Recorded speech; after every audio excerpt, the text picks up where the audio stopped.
A Japanese man wearing very colorful pajamas wakes up in a white, empty room with no doors or windows and no apparent ceiling. When he approaches one of the walls for a closer look, he finds something peculiar sticking out of it, a protuberance shaped like a male member.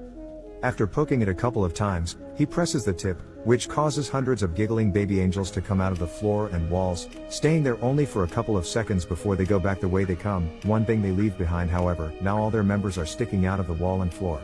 This is the phase known as learning. As he sniffs the finger he used to touch the weirdly shaped button, the man screams in fear, followed by crying out and begging for help from whoever may be around, to no avail.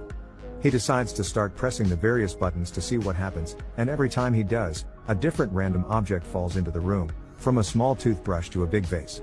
By pressing the same button again, it presses a button that gives him sushi.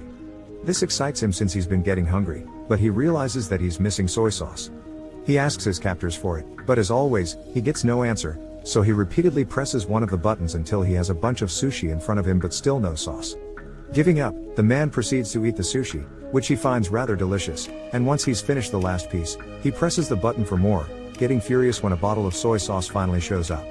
After angrily pushing the bottle out of the way, he presses a different button and gets a pair of old school 3D glasses.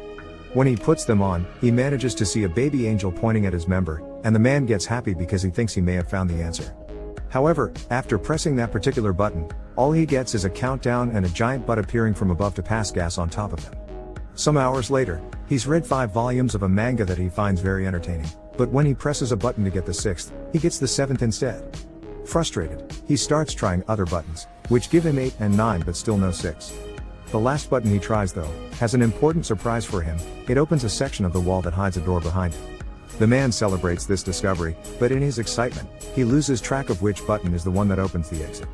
He tries one at random and shockingly sees an African tribesman run from wall to wall. The next one makes water fall on his head.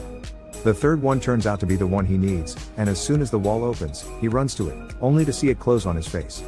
His second try ends the same way, and it's then he realizes that the door stays open as long as he flies water from as far as possible, hoping the distance will make a difference in his running time.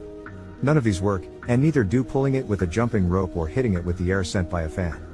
His following plan is to get on the cart and push it after pressing the button, but after a few tries, he comes to accept he simply can't control it. What he needs to do is find a way to keep the button tipped down. He puts the huge vase on top of it, but the button manages to stick back up again, so the man reaches the conclusion that he needs to fill the vase to make it heavier. First, he tries the water button, but it's pointless. No matter how hard he tries to redirect the water, it only falls on him and nowhere else. His next attempt involves filling the vase with sushi, but it becomes so heavy he can't even pick it up. The neck of the vase is also too narrow for his hand to go through, so the man has no other choice but to use chopsticks and remove a bunch of sushi piece by piece. Moments later, once he's removed enough, he manages to barely pick up the vase, so he does exactly that and takes it closer to the buttons. When he gets there, he finds himself having to put down the vase on the floor because he has lost which button it was again, and when he tries one, the African tribesman comes out and accidentally bumps into the vase, causing it to crack and break in half. This sends the man over the edge, who, as he freaks out and yells nonstop, finds the right button and begins covering it with sushi. This, of course, doesn't work either, and the little member pops up among the rice. Then the man tries covering the button with tape, followed by tape plus a steel plate, but nothing works. After taking some painkillers to deal with the pain caused by the door every time it hits him on his back and a nap as well, the man wants to wash his teeth, so he presses a button to get water. It was the wrong button though, and this one reveals a rope falling from the ceiling. This instantly improves his mood because it gives him an idea for a new plan. He opens the door, then uses the rope to swing himself across the room and make it before the door closes. Sadly, when he tries to open the door behind the fake wall, and when he finally makes it to a room, his hair is longer and the colors of his pajama have faded.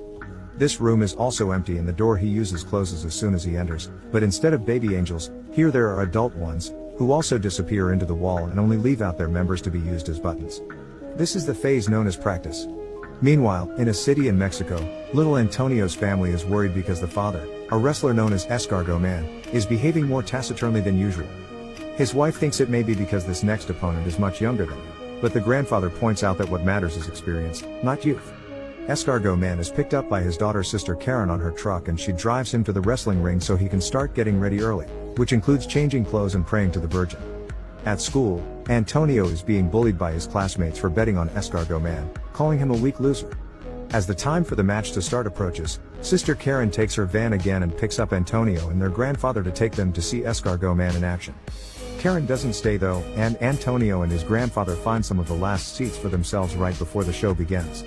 The first team that enters the ring are the Northern Tough Ones, formed by Super Demon and Tequila Joe.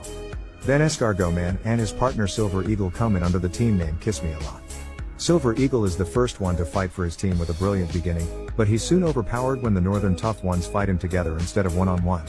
They keep gesturing at Escargot Man, asking him to join the fight, but he refuses to do so until Silver Eagle pulls a trick to make Super Demon and Tequila Joe hit each other, allowing him to escape.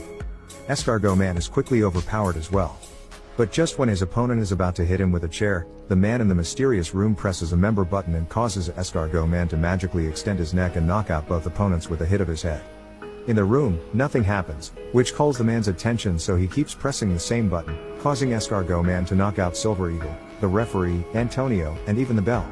Seeing no results, the man starts trying out different buttons. One causes the singer of a metal band to breathe fire above his audience during a concert in Los Angeles. The other makes a Russian magician fail his trick when he tries to make his assistant disappear, and the third one makes a man in China bark at his own dogs. The man is about to give up when he sees some light coming from above and notices that unlike the last room, here there is no ceiling and he can see the angels flying around in the distance. He decides to try something completely new this time. Instead of pressing the member buttons, he will use them to climb the walls. It works, and every time he grabs a button with his hands or steps on them with his feet, something amazing on earth happens, from flowers blossoming to an elephant dying. The highest he goes, the more complex the effects become. It's not only nature anymore, there is also humanity and both the little and the big things, like a toaster and landing on the moon. By the time he makes it to the top, both the man's hair and beard had grown long, and he doesn't need to hold on to the wall anymore. Now he can float as well, just like the angels, and using all his experience gained from the training at the previous rooms, he embraces his role of God and begins choosing humanity's biggest hits on purpose instead of randomly pushing buttons. By the time he's done, he's surrounded by feathers instead of walls, and he enters a glowing portal that takes him to the last room. This one has the continents on its walls and a huge member button that the man is about to press. This is the phase known as